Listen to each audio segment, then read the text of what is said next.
Hello, welcome to Miracle Learning Center. Let us take a look at this periodic table question today.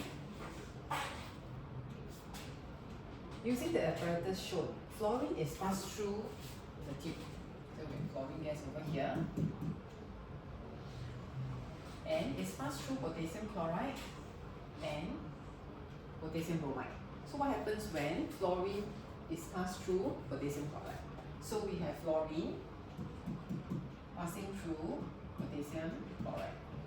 So which halogen is more reactive? Fluorine or chlorine? Fluorine is more reactive, right? So fluorine can displace chlorine from potassium chloride. So we will have chlorine gas and potassium chloride.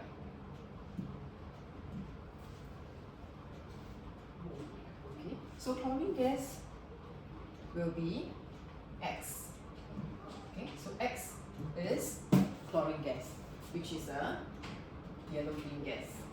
So chlorine will pass through potassium bromide. So chlorine plus potassium bromide.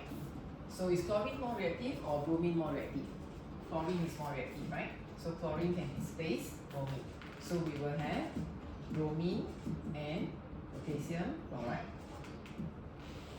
So we will have bromine produced, okay, which will be Y.